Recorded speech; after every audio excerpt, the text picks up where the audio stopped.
Okay, carrying on with like the international buzz. I've got in front of me the odds checker odds for the next England manager. So Lee Okay. Carsley is kind of confirmed he probably won't be getting it in the sense that Okay. he's saying himself like I'll be happy to go back to the under 21s. This is only interim. So Well, if he doesn't fancy it, he doesn't fancy it. You it's know, not. I so don't think he's only doing this. he's not said he doesn't fancy it. He's basically confirmed like he's not going to leave the England setup just if he doesn't get this job. No, he'll still be part of it in some shape or form. Yeah. So I thought it'd be funny to like talk about the potential England managers that we currently have odds on for being the favourites of taking over here. Go on, lay it on me. So it looks like the odds-on favourites to get the job and the one that they've actually spoken to already. So for odds of 1 to 2, which I think is Okay. really bad odds, right? As bad odds if you want to place a bet. Right. Okay. So in terms of like good odds, like that means it's pretty much the favourite clear. Yeah. Is Thomas Tuchel. Ooh, Yeah. Thomas. that would be interesting. Thomas Tuchel. So To be fair, yeah. I think that could work.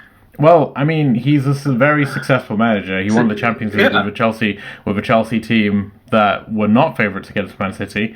No, they weren't. He is a fiery man who's had problems at every club he's been at. Has fallen out with the board, but he gets results. He's been a success That's at it. PSG. He's been a success at Man City, at Chelsea. He's been a success in Dortmund. So it'll be interesting if he got the job. To be honest Yeah. with you, I think he also knows how to get the best out of younger players. I mean, that Chelsea team that Yeah. won the Champions League, the core of it were based on Mount and Abraham and Yeah. like the youngsters around that time. So it'd be interesting. Well, you know what? Maybe that's what England need. Because at the moment, the past few managers we've had, they've all been nice guys. You know, like Lee Carsley, he's the kind of guy that you'd meet down the pub, that you'd hang out with. You know, you might see, he knows the kind of dude that you see down the market selling you like apples and stuff. He's a skinhead, isn't he? So Yeah, proper skinhead. And then, but nice skinhead. And then there's that Gareth Southgate who just looks like some kind of geography teacher. he definitely looks like But a teacher. He's dedefinitely a teacher, yeah. especially with the waistcoat on, like that. Oh, the waistcoat, yeah. You can see him and he wouldn't, he'd be one of those teachers who'd like say, I'm Mr. Southgate, but you could call me Mr. S, that kind of douche, but they've all been like, and even before Southgate, like the Sam Roy Allardyce. Hodgson era, Yeah. go back, even Allardyce, but for that week. But, A week. but they've all been kind of like, they're good managers in their own way. Yeah. But they've never been like Characters. fiery characters. No, they've never been like, if you don't do as I say, I'm gonna kick the shit out of you. The last one will have been Capello, and again, that's Fabio Capello, who is a famous character. But I think what they Yeah. did after him is they overcorrected and they went, because so many of the players complained about Capello's camps, where they felt like they were being treated too harshly. I think the FA overcorrected at that point and went, we have to keep getting people who the players want to be friends with, and it kind of worked. Well, it worked because It worked. Southgate's camps were good, and they felt valued as people, the players, and they all became friends. Yeah. And that's the only reason why they had success in tournaments, is because they stopped letting the barriers between their Yeah. clubs get in the way of their international teams. But yeah, we got remember but back then when Capello was there was issues like there was a language issue. So when you can't directly communicate with your players, you will struggle to get to build that kind of relationship with them. And there was the issue back then that people they had club divisions within England at that point. Man United players sat with Man United players. The Chelsea players sat with Chelsea players. They didn't have that kind of cohesion that they've got today, which Southgate in a way has kind of got out of the players. Well, like that's what I just said. It's So- like Southgate's the reason Yeah. why that's not a thing anymore. Yeah. So what we need now is someone who can maintain that cohesion and just give that little bit of fire to them.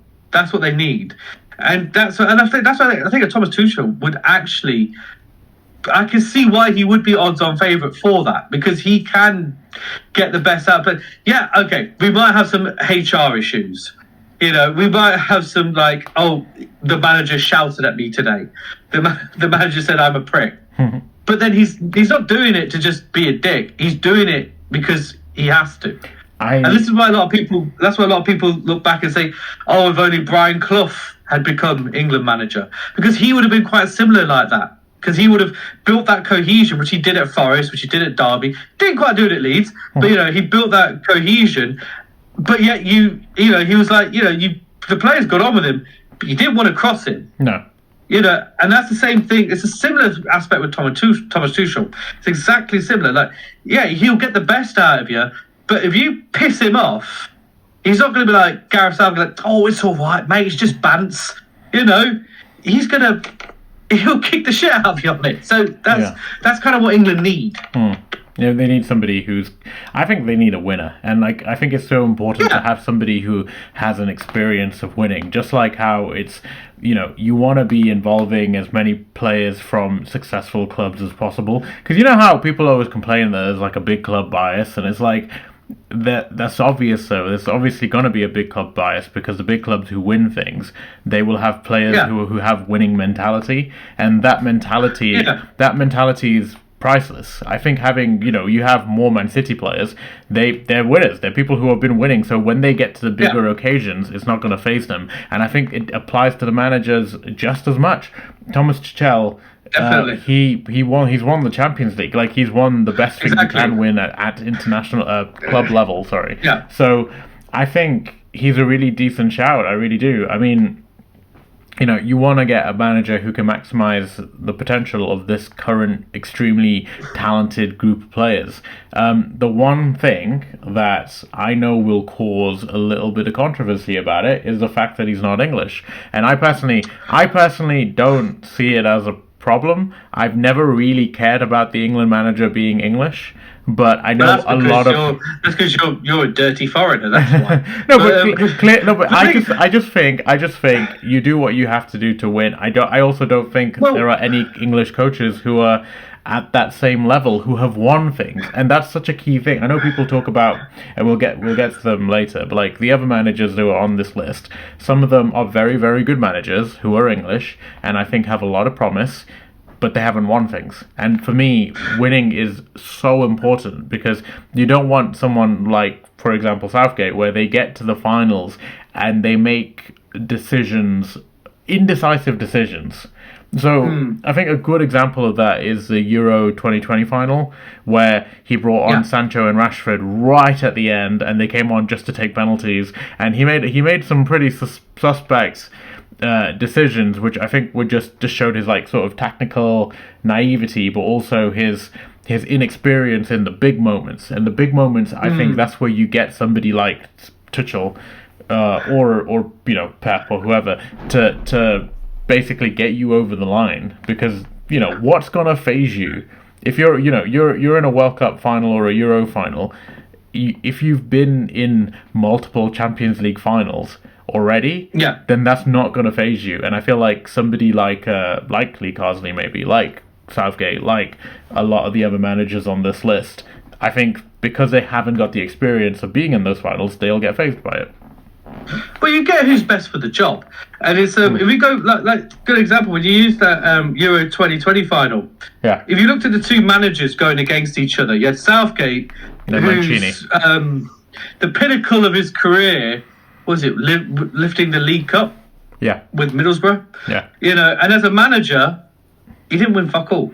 Yeah. You know, and then you put him, who's not used to the big moments, against a Mancini. You know, like one of the best strikers, one of the most famous strikers in Italian football history, has won quite a lot of stuff, and then he won a lot of stuff as Man City manager. Won their first ever title, and he's very successful with Inter Milan. He's very successful. He's been so successful everywhere he's gone. So again, he got to that final. Some would say the pinnacle of Mancini's career was playing that for season Leicester. playing for Leicester. He played for us for a month. He played for us for a month, and we have. But what a month it was! What a month it was. This is the thing. He played for us for a month, and I don't know. I guess he had not a great time because he retired from football after that month. We ended him. We sought him to completion. But that's the thing. That's the point. If you look at the two managers there, and then we look at the tactics, how those two managers played it out in that final. Yeah. Mancini, he was rotating players off. He said he knew when the right time to make a sub. He wasn't phased by these types of things. He knew okay, let's just continue. We need to keep this pace going. Even though in the start of the second half, Italy were down, so he knew what tactical adjustments he needs to make, and he was doing it throughout the game. He was like, I don't care if the player's going to get upset. I'm going to take you off because I want to win this game. Whereas Southgate, on the other hand, the guy who's won nothing, the biggest thing he's ever done in the Euros was get England knocked out of the Euros in Euro 96. He just couldn't. I think that was about where he did bottle it. He crumbled. He didn't know when to make subs. We were playing up. I don't even know when he made his first sub. I think it was at the 75th. 80th minute or something, he made his first sub. And I remember the whole game, people were shouting, saying, make a change. We need to make some changes. We need to make a sub. And then the pinnacle was, the epitome of it was bringing on Rashford and Sancho. And bear in mind, Rashford and Sancho at that time were two of the most exciting young English talents around. Why? If you're going to bring them on in extra time, why not bring them on at the start of extra time so they can make a huge impact? Why not bring them on in the second half so they can make an impact? And it's just little things like that. It's like if Mancini was managing England, England would have won that Euros. Yeah, I think so. There was this one decision by Mancini, and I remember it so vividly. In the second half of the game, one of their best players is Nicolo Barella, and he took him off. And I was like, wow, he's taken off Barella. Like, ooh, this is going to be good for it. And he has just a tactical substitution, and they won the game. And I'm like, oh, okay. It turns out, not being scared of your players is actually beneficial. Like, not being scared of their reputations, it actually will help you to Who'd have thought that? But if you look at all the best managers, they're all like that. Yeah. They're all like that. That's why, say, for example, Zidane was so good at Real Madrid. He doesn't give a shit about these reputations. He's won everything. What's he got to give a shit about what you've won? They want to play for him. That's the difference. That's it, yeah. And that is a huge point. You want to play for the manager. I don't think the England players really cared about playing for Southgate, whereas the Italian players wanted to play for Mancini. Because he's a legend. That's why they went on to win. Yeah, because he's a legend. Unfortunately, England doesn't have like a Mancini-esque kind of manager. I don't know what it is about England managers. For some reason, they never seem to come from like England's best ever players. Because if you look at England's best Weird ever, one. yeah, like if you look at England's best ever players, the last, I'd say, manager who was both a very, very good player and a very, very good manager was Kevin Keegan, probably. Kevin Keegan, yes, of course. Because I'm thinking he won more than everything. Yeah, and I'm trying to think like who since then was an amazing manager But even Kevin Keegan, he was a good manager at Newcastle. He even managed Man City at one point, but he couldn't do it for England. No, he just couldn't do it for England. And Kevin Keegan, and if you look at Kevin Keegan's trophy cabinet, he's won it all. And the only other one, like, that's the thing. Like England legendary players, they don't, for some reason, we just don't tend to make the best managers when it comes to at club level. But no, even in club football, if you look at it, we're not. The top 4 teams in the Premier League right now, they're not English managers. There aren't English managers managing any of the top teams in England. It's always the bottom half.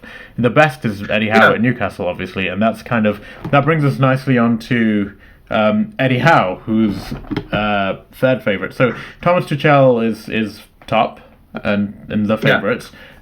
Second is Lee Carsley, which is kind of a given considering he's already got the job technically. He's 4-1, and then joint third is 3 managers with a odds of 8-1, and those are Eddie Howe, Pep Guardiola, and Graham Potter. So all three of them are 8-1, which I think are pretty decent odds, but not great. They're okay odds. Yeah. But So it's like, Eddie Howe. I mean, which one shall we start with? Eddie Howe. Let's start with Eddie Howe because we're already talking about English managers. So okay, Eddie Howe is a good example of what we were talking about. Eddie Howe was not like a top level player. He wasn't. He played for Portsmouth. He was pretty decent, but he wasn't like a really renowned England international. He was a pretty good Championship player and alright Premier League player, and he's become an amazing manager. Not somebody who's won stuff. He's still very early on in his career, in my opinion. Like he's been managing for like 10 years, but he's still got a long way to go. He's still quite young. It'll be interesting to see what happens. So there's been a lot of political shit going on at Newcastle, and he has issues with the director of football, Paul Mitchell. So it'll be interesting to see what happens at that point, whether he becomes available because of those issues, or whether Newcastle decide to go with him and not the director of football. But let's talk about Eddie Howe's England, right? So Eddie Howe is a very, very attack-minded coach. His play is basically high tempo. Everybody presses all the time. So if you cast your mind back to his first full season with Newcastle, that was the season Newcastle finished 4th, and they played some very, very good football, and they were basically they more than earned their place in the Champions League. But the season after that, you could see that the players were always too tired when it came to the Premier League, and that's because his style absolutely wiped out the players because they had to constantly press all the time.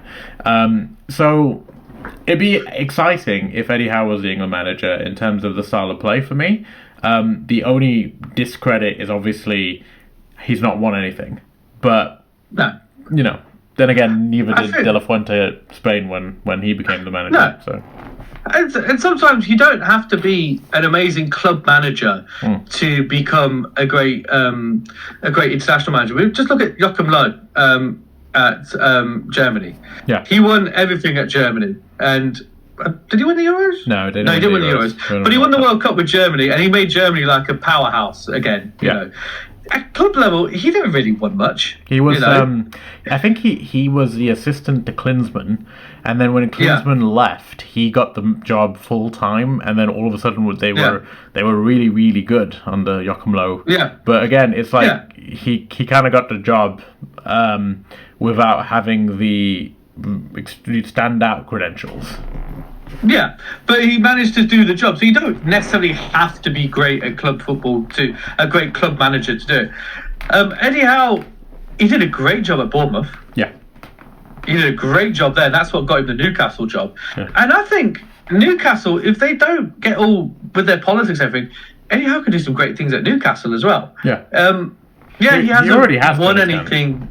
Yeah, he already has done, but he could do greater. Yeah. But I think, he hasn't won anything with Newcastle yet. But Newcastle haven't won anything for many years anyway. I was going to say. So I think with Eddie Howe, out of the crop of English managers, he would be the one I'd say, if we're going to pick an English manager, he's the one I'd say I'd kind of want to take the reins over Graham Potter. I'd more rather Eddie Howe, because that's one thing we were lacking in the Euros and during the whole Southgate era was that high press. And Eddie Howe, that's all he wants to do is just play high press. He loves it. He dreams about it.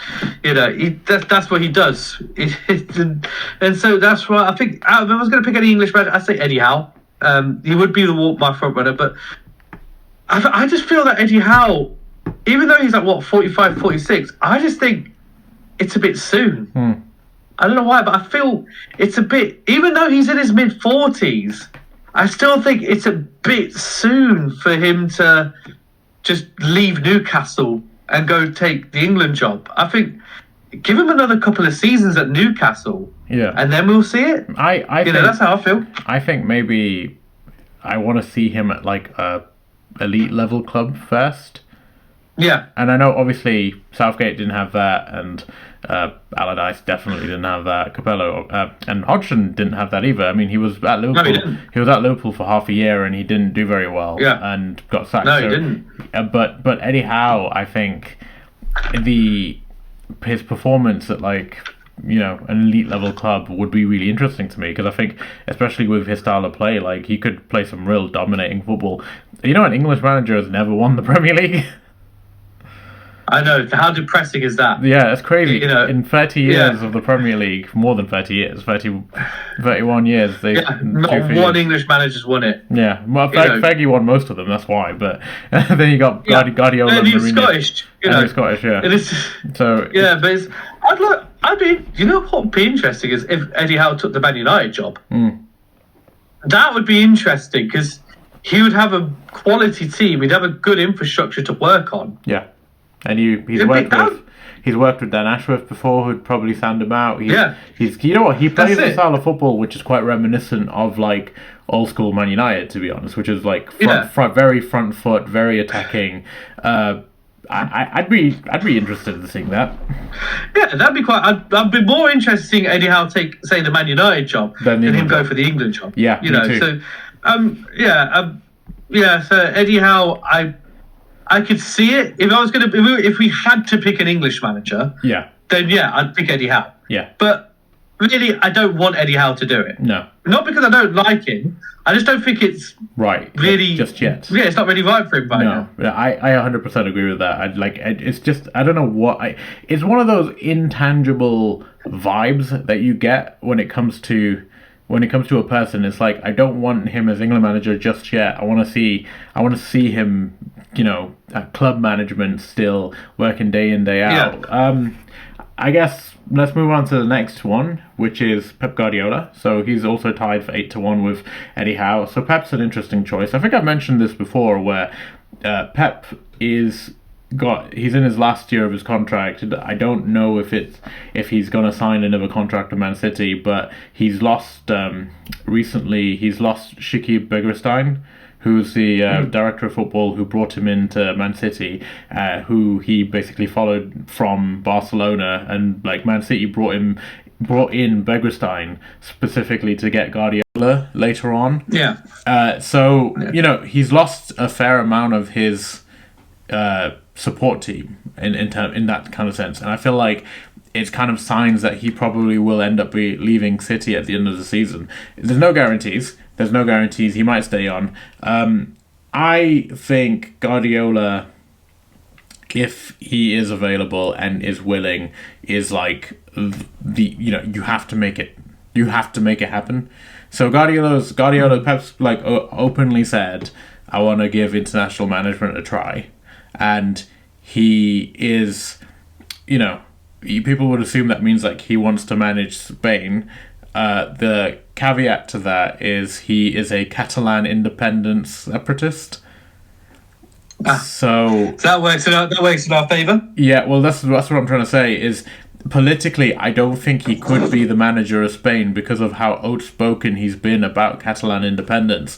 It's kind of like if we had one of the managers in the Premier League who was constantly talking about how like Scotland should be independent or Wales should be independent, and then they got made England manager, they wouldn't let that, would they? Because the government is too like intrinsically tied to the FA, and it doesn't look good optics wise to have somebody who's constantly saying that this country should break up. So they're not going to let this guy be the manager of the country if that's the case. It's not great for diplomatic relations. On that it's one, bad. I'd say it's pretty bad for diplomatic relationships. Yeah. So in that case, looking at it from that lens, if Pep is willing and if Pep is available, and I'm assuming would take a huge pay cut to be England manager. If he is willing, then you go for Pep. Well, he might take a pay cut, but I think he's banked enough cash from Man City. I think he's milked that cow quite enough. But it's this goes back to our point we were talking about, that we want winners. We want people who, and I suppose for someone like Pep, he's won literally everything. Yeah, he has won everything. Like, he won it all in La Liga. He's won it all in the Premier League. I suppose to say, like, I just want to try out international football. Yeah, you might as well. Yeah. See if you can win some things there. Because he knows, the beauty about Pep is something that Southgate never had. He knows how to take a team of quality players and get the best out of every single individual. And he knows how to rotate a team. He knows, like, and he's not afraid to drop a player. No.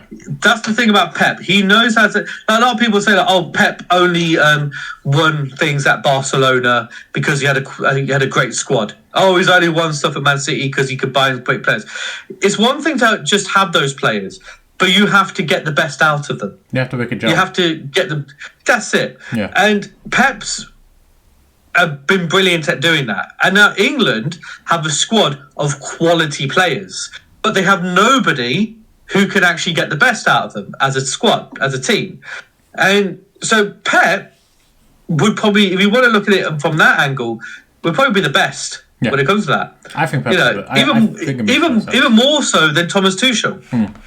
Yeah, I think so. I 100% agree. I think it makes the most amount of sense if he's available and if he's willing, then you go for him because he's a winner. He is the winner. In the last 15 years of football, he is the winner of all football. Yeah. There's nobody who's been more successful. He's won everything. Multiple times. The only thing he's not won is an international trophy. Yeah. So, and if he comes knocking and says, you know, I want the England job, and the FA go, ooh, I don't know, let's give it to Lee Carsley, then I would just be riots. There would be riots on the street if Pep Guardiola said, I want to be England manager, and England said, no, we're going to give it to Carsley. He's done so good for us in this Nations League so far. We want to see it through. You know, it's that. I think even your diehard right-wing England fans would be like, "What the fuck is this?" Yeah, it's just. But and one thing about Pep, he's a fantastic image for the immigrant story. He's come over to England and he's been very successful. So it's so what better way to give back than to manage the England team and win a World Cup? Moving on to the final joint third choice is Graham Potter, a man who was very recently linked with Leicester but chose not to come to us because of the financial predicament. He was manager of Chelsea most recently, hasn't been a manager for more than a year. He was at Chelsea for, I want to say, half a year at most. He wasn't there for very long. He did a very decent job at Brighton, very good job. He laid down some good foundations. The club really progressed under him. They became like a top 10 team. He brought through some good youth players and had them playing a really nice style of football. I think he elevated them from like a lower table team in the Premier League to a mid-table to upper mid-table team, and I think that can't be snuffed at. Again, went to Chelsea. It's hard to judge properly a person who goes to work at Chelsea because you know there's a huge caveat, which is like it's Chelsea. So Chelsea is basically having like a temporary contract on your CV. Yeah. You know. Yeah. Yeah. It's like you can only get so much from that. You can't judge somebody fully from that experience. I think because there's so much chaos going on at Chelsea boardroom level and just especially at that time because Potter came in. I think was it after. Tuchel? Was it after Thomas Tuchel left? I think because I think it was after. Yeah. Yeah. So Tuchel was the first manager of the new boardroom era after Clear Lake bought Chelsea. He left because he had a fight with them and it wasn't working out. And then Potter came in, and Potter was like their first official. You know, this is our guy, and they gave up on him within 6 months and the players didn't really gravitate to him. So the question marks are, can he manage big personalities? So far the evidence is no, because he couldn't at Chelsea. But at the same time, he's got a good style of play and seems to be quite a decent guy. I personally would say no. As in, I wouldn't want him as England manager. I think he needs to prove himself at another big club before he does, because I think for a lot of people in the public opinion, he's sort of burnt that goodwill from his stint at Chelsea and his hand. And I just think, Brighton is a good team, but it's not the same pressures that you'll be getting at England level. And I think I want to see a winner. I want to see somebody who I know can go in day one and just be like, I'm the boss. You guys, this is now my country. I know we have a king, but I'm the king now. Basically, I want to see somebody with that mentality. I am the captain now. Basically, I think out of all the managers there, Potter is my least favorite, attractive one. My least favorite. Yeah.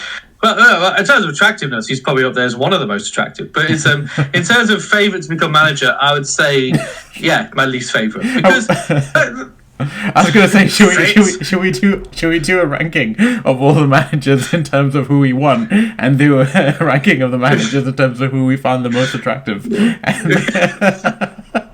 Who can play and who's sexy?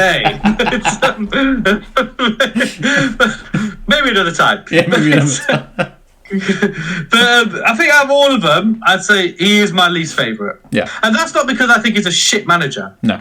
I just don't think he's done anything noteworthy for me to say, he should definitely get the England job.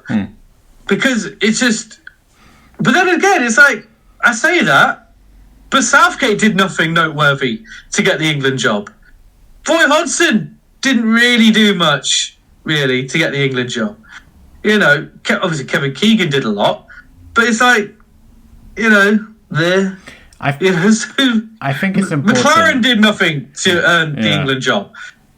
I think it's important to look at like who he's being compared to in that list, right? And if we're talking strictly the Englishmen, we've got Carsley, Howe, and Potter. And then you go Howe all day. Yeah, then you go Howe all day. And when you come to when you're talking like the full list, like you can't go Potter over Guardiola and Tuchel if you have the option of Guardiola or Tuchel. So this is the problem that the FA has. I know we all want it to. There's something romantic and nice about having it be a person from that country managing the team to go on to win. We'd all want to see that, but unfortunately it doesn't work like that.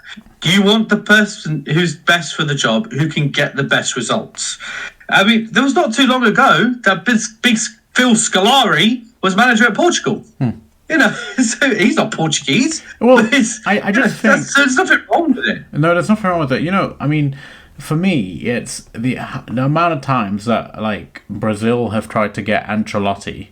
So they're not. Yeah. That's Brazil, who famously produced some of the best players in history. So they're not above it. No, they're not above it. So why are we so up ourselves that we wouldn't? Because I saw people who are defenders of like we should only go for English. They're like, oh well, Italy wouldn't choose somebody who's not Italian. No shit, they've got some of the best managers in history. Yeah, and current living managers. That's the thing. If England had the quality of managers, Italy or France do, produce that quality that Italy can, then we would never go for a non-English manager because we probably would have won stuff by now. Yeah. And so we'd be like, well, why the hell would we go for a non-English manager? But we haven't. No. We're not as successful of a nation as we like to think we are. It's ridiculous. We've won one World Cup and we've been in 2 Euros finals.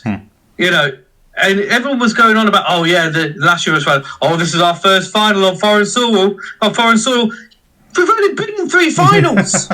It's like just calm it down a little bit. We're not as good as we think we are. So that's why it's like we do need to start thinking that maybe a foreign manager. We did it with Sven, but Sven was good, and he got us to becoming a very good quarter-final team. But then we'd have unlucky results here and there, But Sven was good, but it's just it didn't quite work. Capello, I think there was a lot of things working against it. I still think the language barrier was a problem because he couldn't properly communicate with the players. And there was an issue with, obviously the dressing room was going off on one. But then you look at who we've got now. Yeah. We've got Pep, who's managed in England. Bear in mind, Sven and Capello didn't manage in England at any point. Yeah. Where we've got Pep, who's managed in England, been successful in England. He understands Pep, who's managed half of the players in the England team. Let's exactly. He knows them already. They're literally in his team already. Exactly. And so you're already getting players from Pep's team going into the squad. So obviously he's doing something right. Exactly. So that's what it's like. It makes sense if you're going to pick any of those, and if you don't go for Pep, then why would you not go for Thomas Tuchel? So it's like, and if you go for neither of them, then okay, then you're kind of stuck. And then you say, okay, we'll go for Eddie Howe. But I see all of this as nonsense. Okay, who do you think is going to get it? I think it'll probably be either Graham Potter or Lee Carsley. Okay, why? So not Howe. I think Howe may not want it really as much as the rest of them, but I think the FA have this habit where they do like to just kind of go for their guy. Yeah, they do have this habit where it's like, we could have the best manager come manage England, but we've kind of got our own guy over here, and we kind of like to just deal with them. So that's why I could see it. I wouldn't be surprised if when they announced the big announcement when we got the England manager, and they do say, "Oh, we've given Lee Carsley the role full time." I would not be surprised if that happens. Let's review like the final sort of names on the list, and so we've got obviously the last name was Graham Potter at 8-1. The next odds are 40-1, so drastically lower. It is Kieran McKenna, the manager of Ipswich, tied with Frank Lampard, also the manager of no one, and both of them are 40-1. Well, that's got to be quite a kick in the dick when you're tied odds to get a job with somebody who's not even in a job. Yeah. I don't think either of those make sense. Either of them. Yeah. No, neither of them make sense. Kieran McKenna's he's doing good for Ipswich. Yeah. But he needs to kind of focus on that. Yeah, exactly. At the moment. And Lampard, I don't see how you can justify putting in Lampard, because everywhere he's managed, he had, out of the various club spells he's had, I think, in my opinion, he's had one successful spell, which was the Chelsea first season, where he had to rebuild the team and he built it with youngsters. I think that was a good team that he built, and I think like he could have gone on to do something really well from there. But I think every other management job he's had has not really gone to plan, including, and I know he got the Chelsea job because of his performances with Derby, but I think the team that he had with Derby, they should have gone up, and he only got them 6th. So it just, I think that is overblown, because his history looks back fondly on his Derby team because of him. It's him, and he got them to the playoff final, but I think he should have got them promoted. And if that was it, dude, if that was any other manager, nobody would have cared. He had Tamori Mount and what's it, Tamori and Mount enough in the Championship. Like that should really be getting. Yeah, that you should be getting straight back into the Premier League with those. But, I think I think either of those would be a poor choice. But again, Frank Lampard, he might be what the FA are looking for. I don't think people will. I think it'll be too much backlash if they put him in. You don't think there'll be too much backlash? No, I think there'll be too much backlash. Oh yeah. I don't think. There will be backlash. Yeah. But it's just the FA have this habit where they go, "Oh, who's going to fit our mold? Mm-hmm. Who's going to be our good poster boy?" That's how they look at it, and it's just, I don't think they'd want someone as outspoken as Pep or maybe Thomas Tuchel to do it. I think because if the FA say, "Oh, we need to make sure we have all the stars playing," Pep will be like, "Fuck off! I'll play how I want him to play." Which is right, by the way. I think the manager should make that call, not the FA. Yeah. Whereas if they say to Southgate back in the day, "We make sure all the stars are playing," I'm like, "Yeah, okay, I'll make sure all the stars are playing."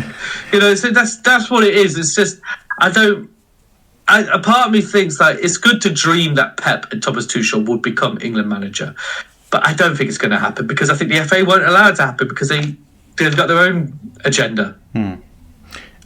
So just to list off the rest of the people on the odds, we've got Steve Holland, who was the assistant manager to Gareth Southgate, and then after him, Carlo Ancelotti, who won't do it. Jurgen Klopp. You won't do it anyway. Jurgen Klopp, who literally just took a job yesterday with Red Bull.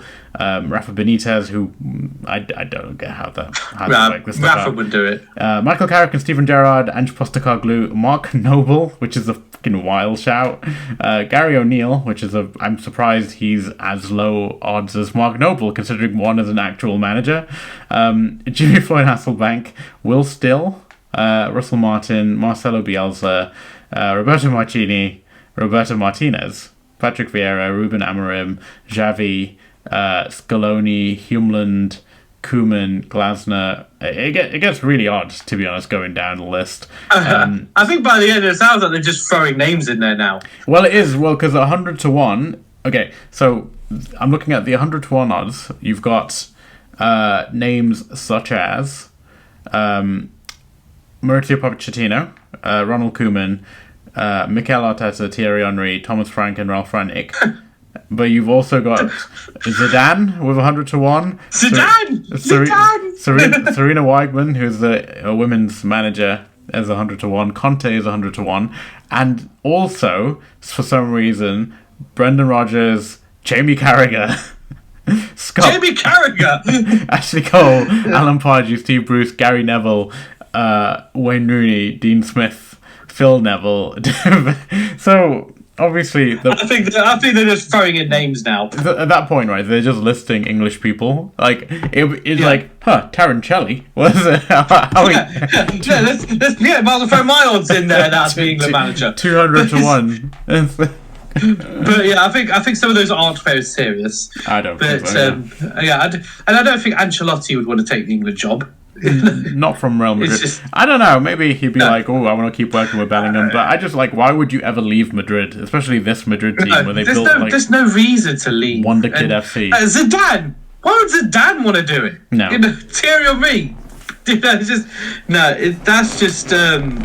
That's just silly. Yeah, well, 100 to 1. 100 to 1 is really, really low odds. So I guess they are just filling out the list in that sense. They thought we need to fill this list out. Let's refer Zidane, Thierry, absolutely. Throw them in. Random player generator from, like, say, circa 2005 to 2015. That's it. Anyone who's retired in that period is on the list.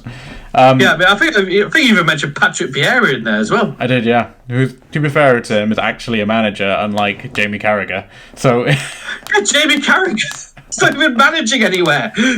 But yeah, I think that's a pretty decent place to leave it in terms of this episode. I feel like we've discussed England at length, and we never have to do another international break ever again, except until the next one.